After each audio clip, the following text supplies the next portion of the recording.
My name is Brandy Harris, and this is my story. I grew up all over the country. I attended 13 different schools before moving here for my 8th grade year.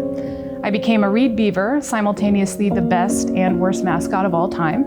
And then I became a Hillcrest Hornet, where I spent 4 remarkable years. Springfield was truly the first place I was able to call home, and to say that I'm honored to be speaking for you today is an understatement. But most of what and who I am today are because of people like you. During a basketball game against the Studi Stars in 1999, a basketball was chest passed to an opposing player. Instead of reaching the intended player's hands, it met my face. I started to cry and feel very sorry for myself, and Coach Karen Gordon looked me in the eyes from the sidelines and yelled, "Keep going." In 2000, I failed a pre-algebra test. I studied for it, and as I sat down to fill in the blanks, my mind too went blank. I kept telling myself how stupid I was or how disappointing I was. I asked to go to the principal's office so I could talk to someone. That someone was Judy Bruner. She knew something was off. I didn't say anything about my intrusive thoughts or that I failed the test or how I hadn't eaten the night before, so it was really hard for me to concentrate. But I asked her if I could listen to some music. She blared "Bye, bye, bye" from her computer speakers, and she said, "Dance." And we jumped around awkwardly, mimicking the moves of the most popular boy band. In 2000, I visited the counselor. Mary Kay Hostler listened to me without judgment.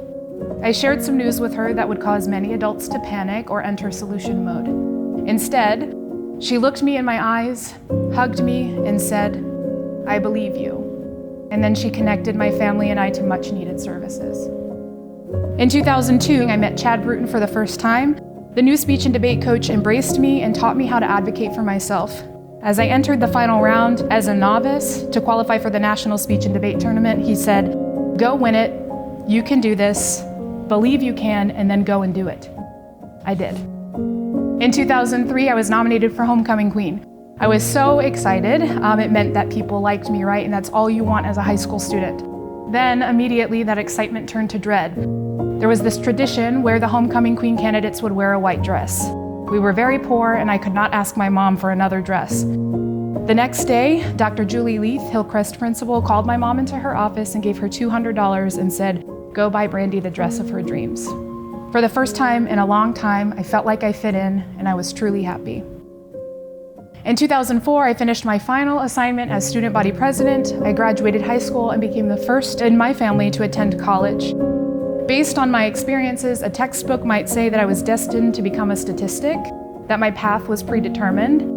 But what that textbook didn't include were the countless SPS educators and staff who poured so much into me. That textbook didn't mention how Mr. Hudson taught me leadership skills, Ms. Thompson taught me to be a better writer, Nancy showed up to speech practices even though she coached for a different school, Ms. Gilmore proved to me that I could excel in science, Mr. George taught me empathy, Ms. Rasmussen taught me how to sew, Ms. Bishop helped me learn how to read. This is public education. It is not just 4+4 or parts of speech, it was everything to me and truly saved my life. As you make your way back to your classrooms and offices, I challenge you to remember a couple of things. There are no neutral interactions with kids. I stand before you today as a 36-year-old CEO for Boys and Girls Clubs of Springfield and can still remember very important moments during my time as a student. While you do not get to see the impact you have on students every day, everything you do or don't do has an impact.